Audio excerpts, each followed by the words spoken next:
Item ಯಾವುದೇ ಇರಲಿ try ಮಾಡಿ ಆಚಿ ಚಿಕನ್ ಮಸಾಲಾ. ಆಚಿ ಚಿಕನ್ ಮಸಾಲಾ.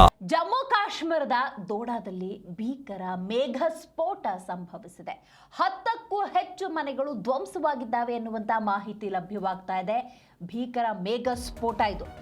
ದೋಡಾ ಜಿಲ್ಲೆಯ ಧಾತ್ರಿಯಲ್ಲಿ ಹಠಾತ್ ಪ್ರವಾಹದ ಸೃಷ್ಟಿಯಾಗಿದೆ. ಜಮ್ಮು ಕಾಶ್ಮೀರದ ದೋಡಾದಲ್ಲಿ ಆಗಿರುವಂತಹ ಮೇಘ ಸ್ಫೋಟ ಇದು. 10ಕ್ಕೂ ಹೆಚ್ಚು ಮನೆಗಳು ಧ್ವಂಸವಾಗಿದ್ದಾವೆ.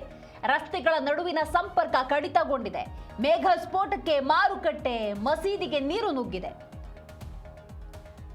ಜಮ್ಮು ಕಾಶ್ಮೀರದ ದೋಡಾ ಜಿಲ್ಲೆಯ ಧಾತ್ರಿ ಪ್ರದೇಶದಲ್ಲಿ ಸಂಭವಿಸಿರುವಂತಹ ಮೇಘ ಸ್ಫೋಟ ಇದು. ಮುಖ್ಯ ಮಾರುಕಟ್ಟೆ ಹಾಗೂ ಜಾಮಿಯಾ ಮಸೀದಿಗೆ ಬಹಳಷ್ಟು ಹಾನಿಯಾಗಿದೆ. ಸದ್ಯದವರೆಗೆ ಯಾವುದೇ ರೀತಿಯ ಪ್ರಾಣಹಾನಿ ಆಗಿಲ್ಲ ಅನ್ನುವಂತಹ ಮಾಹಿತಿ ಲಭ್ಯವಾಗಿದೆ. ಆದರೆ ಸಂಚಾರಕ್ಕಾಗಿ ಬಳಸಲಾಗ್ತಾ ಇದ್ದಂತಹ ರಸ್ತೆಗಳಿಗೆ ಬಹಳಷ್ಟು ಹಾನಿಯಾಗಿದೆ. ರಸ್ತೆಯ ನಡುವಿನ ಸಂಪರ್ಕ ಸಂಪೂರ್ಣವಾಗಿ ಕಡಿತವಾಗಿದೆ ಅನ್ನುವಂಥ ಮಾಹಿತಿ ಲಭ್ಯವಾಗ್ತಾ ಇದೆ. ಜಮ್ಮು ಕಾಶ್ಮೀರದ ಕಿಶ್ತ್ವಾರ್ ಜಿಲ್ಲೆಯಲ್ಲಿ ಮೇಘ ಸ್ಫೋಟ ಸಂಭವಿಸಿರುವಂಥದ್ದು ಬಹಳ ಮುಖ್ಯವಾಗಿ ಭಾರೀ ಮಳೆಯ ಪರಿಣಾಮ ಏಕಾಏಕಿ ಪ್ರವಾಹದಂತಹ ಪರಿಸ್ಥಿತಿ ನಿರ್ಮಾಣವಾಗಿದೆ. ಹಲವು ವಾಹನಗಳಿರ್ಬೋದು, ಯಂತ್ರೋಪಕರಣಗಳಿರ್ಬೋದು, ಮನೆಗಳಿರಬಹುದು, ಹಲವು ಕಡೆ ಜಖಮಾಗಿದ್ದಾವೆ. ಪ್ರವಾಹದಿಂದ ಹಲವು ವಾಹನಗಳು ಮಣ್ಣು ಬಂಡೆ ಅವಶೇಷಗಳ ಅಡಿಯಲ್ಲಿ ಸಿಲುಕಿದ್ದಾವೆ ಎನ್ನುವಂಥ ಮಾಹಿತಿ ಕೂಡ ಲಭ್ಯವಾಗ್ತಾ ಇದೆ.